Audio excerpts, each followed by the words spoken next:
Emmanuel Macron sera tout à l'heure dans l'Essonne, au centre hospitalier sud-francilien, pour présenter ses vœux au personnel de santé. On nous dit qu'il devrait faire des annonces dans le cadre, je cite, de la refonte du système de santé. Est-ce que vous y croyez, Christophe Prudhomme? Qu'est-ce que vous en attendez de ces vœux d'Emmanuel Macron?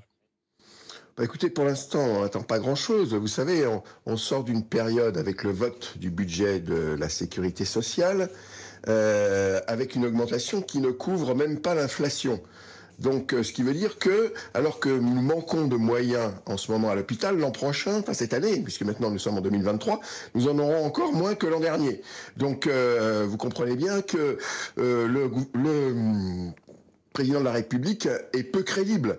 Et je doute qu'il nous apporte les réponses que l'on attend depuis maintenant fort longtemps, puisque je répète que avant la crise de la Covid, nous étions dans la rue en 2019 pour demander que nous ayons un grand plan de formation et d'embauche de personnel à l'hôpital, personnel qui manque aujourd'hui, raison pour laquelle l'hôpital public est en train de s'effondrer. Or, il faut 1 an pour former une aide-soignante, 3 ans pour former une infirmière. 2019-2022, nous aurions le personnel aujourd'hui qui nous manque pour ouvrir des lits. Alors, Voilà, donc, vous parlez de l'hôpital, mais c'est tout le système de santé là, qui a l'air d'être à bout de souffle, parce que l'actualité de la semaine, c'est cette grève des médecins libéraux qui étaient dans la rue. Hier, on les a vus réclamer une hausse du tarif de leur consultation à 50 euros. En tant qu'hospitalier, vous, Christophe Prudhomme, en tant que médecin urgentiste, quel regard vous portez sur vos collègues libéraux là, qui sont dans la rue en ce moment? Est-ce que vous les soutenez? Est-ce que vous les comprenez? Ou vous avez l'impression que voilà, chacun joue sa partition là, parmi les médecins? non, non, moi, je comprends leur colère parce que c'est l'ensemble du système de santé qui est en train de s'effondrer. C'est en particulier les médecins généralistes, mes collègues généralistes, qui sont de moins en moins nombreux, qui sont mal répartis sur le territoire. Voilà, donc il y a un problème d'organisation du système de santé.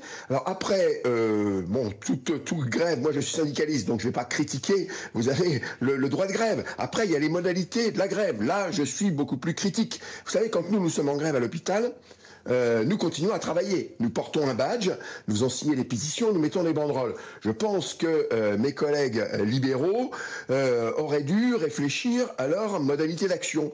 Ils auraient dû garder leur cabinet ouvert, mettre des affiches sur le fait qu'ils étaient en grève, expliquer aux patients le pourquoi de cette grève, leur faire signer des pétitions, demander leur soutien.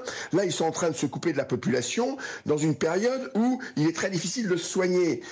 Or, nous sommes quand même là pour assurer la sécurité de la population.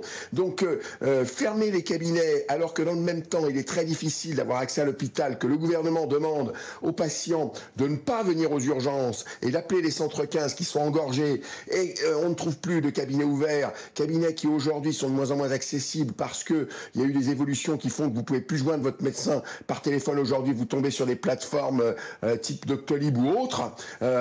Écoutez, ça me paraît pas très adapté. Voilà. Mais après, ils sont dans la même misère.